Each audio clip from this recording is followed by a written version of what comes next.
Hi, I'm Sarah and I'm going to be trying out a recipe today for a pumpkin loaf. We got quite a few pumpkins out of our veggie patch this year, which was absolutely awesome. I've been roasting it, been turning it into soup and freezing it. I've been using it as a base for curry sauces.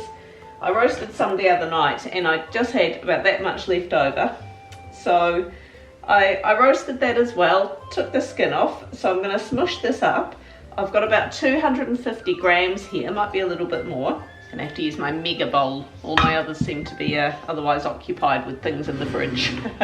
So in this bowl we want 1 cup of flour, a pinch of salt, about half a teaspoon of baking soda, 1/4 teaspoon of baking powder.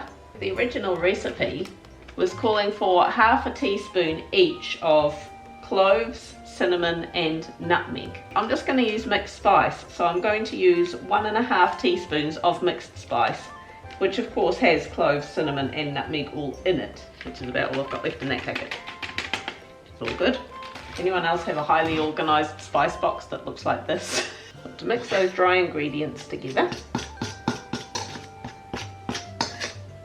I'm going to bring Dave here in on the action. And into him, I'm going to put about 6 tablespoons of softened butter and 1 cup of sugar. Right, I'm going to start mixing those up until they combine nicely.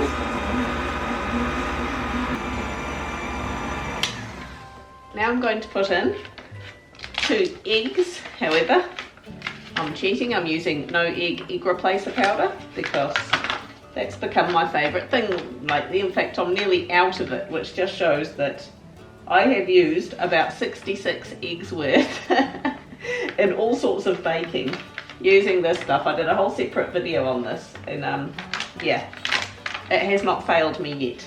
Obviously, if you want to make an omelette, that's no. Baking, yes, definitely. So you meant to add the eggs one at a time. So I'm just going to pour it in gradually while it's mixing.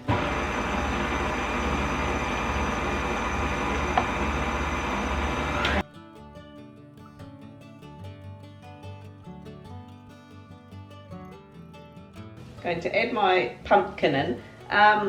Originally the recipe did say to use pumpkin in a can. I don't even know if we've got that in New Zealand. We might do, I don't know.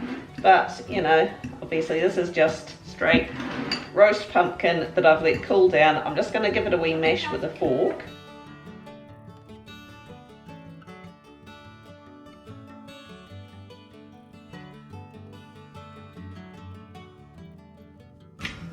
Alright.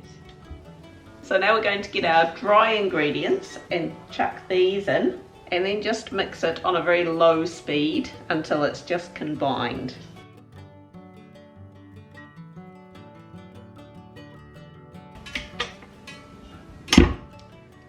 Get those, take to it by hand, just scrape out those very side bits because they're not going to come out without a lot more mixing, and we're not meant to mix this too much, so we just need a little loaf tin for this.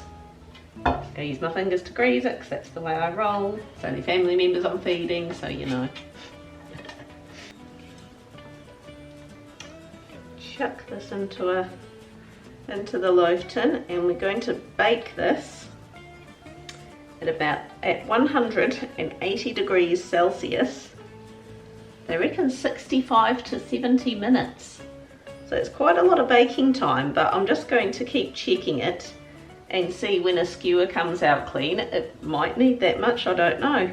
If you are worried about your power consumption, I do recommend going to visit my mates over at NZ Compare and making sure you're on the right power plan for you. It looks pretty, it feels silky somehow. There we go, I'm going to pop that in the oven. I'll let you know how long that takes.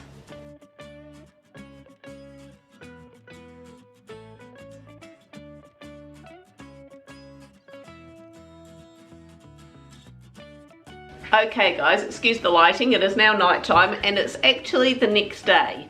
So here's what happened. I had to do the recipe again and I made it exactly the same as I did yesterday. Thing is, yesterday's I undercooked it. Now don't get me wrong, that this is very sort of gelatinous in the middle. Now I actually cooked it for 65 minutes, put a skewer in, it came out clean. But I think it just needed an extra 10 minutes regardless. And also I cut into it before it had cooled down completely, so that may have also made a difference. However, despite the texture, this tastes amazing.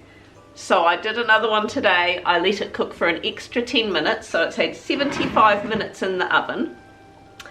And I left it in its tray to cool down completely, because when I touched it, it still felt a bit spongy. I let it cool down completely. And that looks amazing.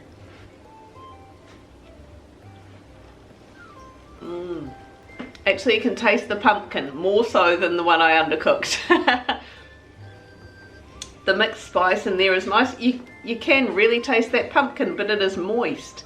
It is, I mean, it's not undercooked, but it's not a dry loaf by any means. I mean, you could put butter on it, but I'm not sure you even need to.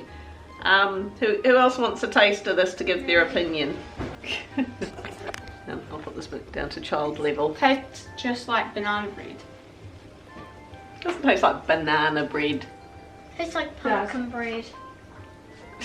You can taste a tiny bit of that pumpkin in there. The other one you couldn't taste. Pumpkin, not that much pumpkin in it. I could even put a little bit more mixed spice in there, It's but a bit more I think sweeter. that is well balanced. Can It I is try with nice. some butter? If you want to. Very weird. Sounds very weird on you. Though. Looks interesting. I'm gonna try. Nice. Try it on. Actual pumpkin in this. Yeah, can you not taste it? It's very nice. That's good. There we go. It's good. It doesn't taste. That's very unique. I like It's got that. mixed spice in it. There we go, guys. Give that a go. Hit like, leave me a comment down below, hit subscribe, make some of this stuff. Oh yeah.